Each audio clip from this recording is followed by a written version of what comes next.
Hi there. We are joined for this recording with Tiffany Terry. She was going to be with us for a Wednesday night TFC, and unfortunately, we aren't able to do that in person, but we have decided to do that as a Zoom interview in hopes that that will be able to convey some helpful information to us about the ministry that we partner with. I want to share with you that Tiffany is actually the daughter-in-law to Roy and Jane Terry, marrying their son Andrew. Many of you may have known that connection, but some of you may have not. I am going to have Tiffany tell us a little bit about her position at CARITAS and how we are connected to her through that ministry that we're a part of. Good morning, Tiffany. Good morning. Thank you so much for inviting me to this. I am the Director of Community Engagement for CARITAS, and that allows me to do the wonderful work of connecting with community, whether that be faith communities or corporate groups or civic organizations or institutions of higher education, all for the purpose of uniting them around our mission to stop the cycles of homelessness and addiction, and to restore dignity to the people who we serve in our community of Richmond. And the truth is that we really just couldn't do it if we didn't have this strong, and I believe in the term village. I think that that is really what we have, that village that understands the call when we put it out there and say, oh my goodness, we have this need, can you help us? Something that River Road has done with us for years. Through sheltering 2 groups a year, actually, whether it was families or women or men, and doing other things like knitting or making scarves, and helping to support with bus passes to help people get where they need to go, doctor's appointments, or even to work, as we now have a workforce development program, supporting us through meals, and now doing the new form of a week that congregations are doing, which is called a Bridge Week. And as you all know, we've transitioned the emergency shelter so that people don't have to move week to week, which is such a gift to them. That they would not be sleeping on the floor, but be sleeping in beds, that they would have their own space to put their shirts and pants, so that they have drawers, things that we all have and use every day, and may not recognize how important it is for people's dignity.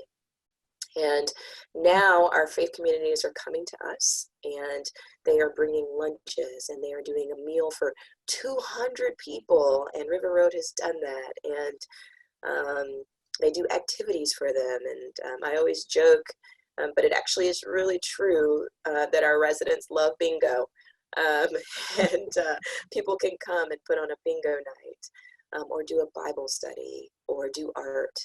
And so we really look forward to that when we open the Center for Women.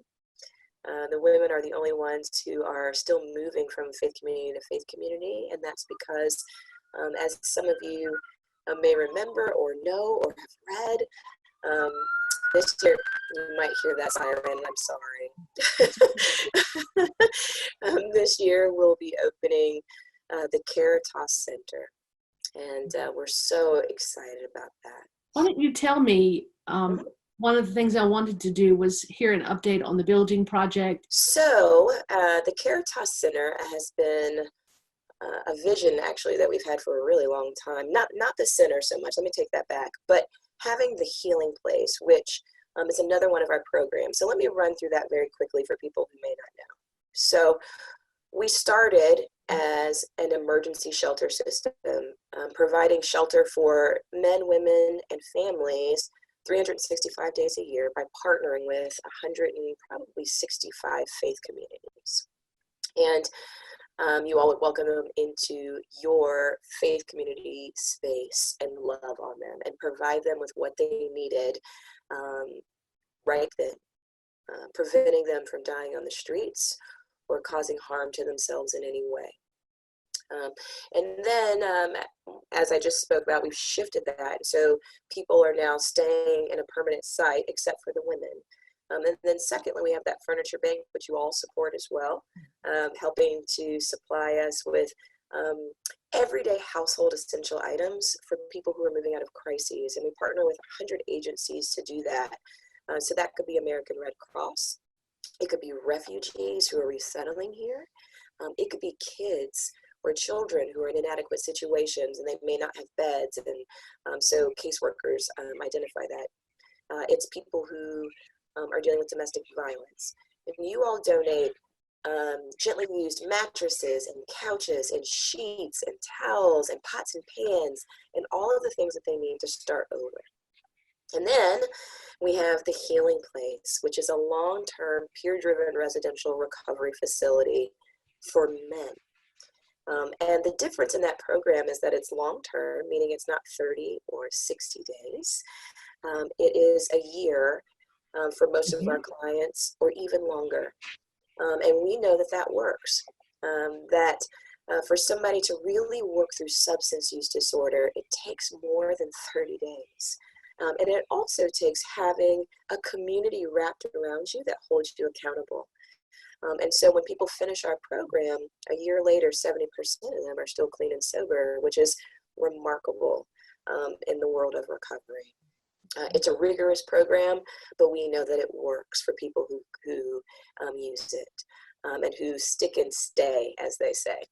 And then out of that, we also have the CARITAS Works program, which is a workforce development program. And after people, or while people are walking through the Healing Place program, we want to get them ready to exit and move into the world, which means helping them to be able to find work so that they can pay their rent or their mortgage and not have to worry about returning back to us. And so that's a 5-week program, very rigorous.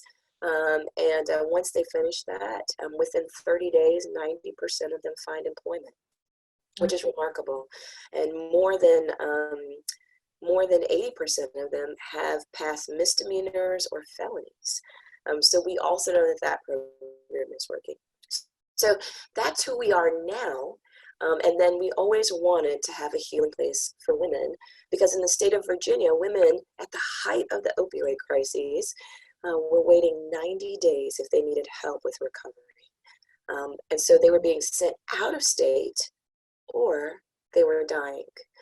And so we knew it was a need. And so I want to say, like 3 years ago, we had this conversation, and here we are today, and we're opening it this summer in 2020. But it's going to be part of a larger project called the CARITAS Center. And so the cornerstone is a healing place for women. And then the CARITAS Center, for the first time ever, all of our programs will be underneath one roof except for the Healing Place for Men. And that's because we know that it works better if you do gender-specific recovery. So the Men's Healing Place will be a mile away from the building. In that building, we will have, again, the Healing Place for Women, our administrative offices, the emergency shelter for women. We will have the furniture bank. We will have the CARITAS Works program, and we will have 47 sober living apartments that will be for people who are in our program, men and women, just not living together, and for the community. We know that our community does not have enough sober living to support people who are dealing with substance use disorder. Also, as part of that project, there will be 8,000 square feet that will go to a partner. And we're excited to say that that will be a clinic that will be ran by one of our local hospital systems. So super excited about that as well.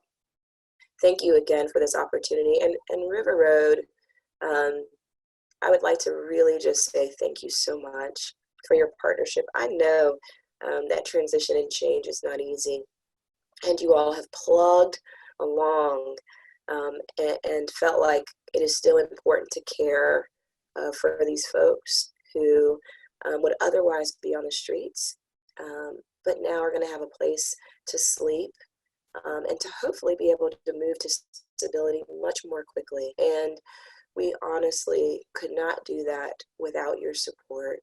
And so thank you so much for that support, whether it is being up close and hands-on, or in other ways, which is sending donations, whether they be financial or whether they be things like hygiene items.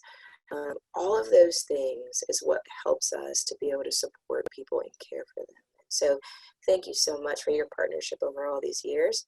And I really look forward to the day where I get to see you in person, and hopefully get to welcome more of you on the tour of the CARITAS Center.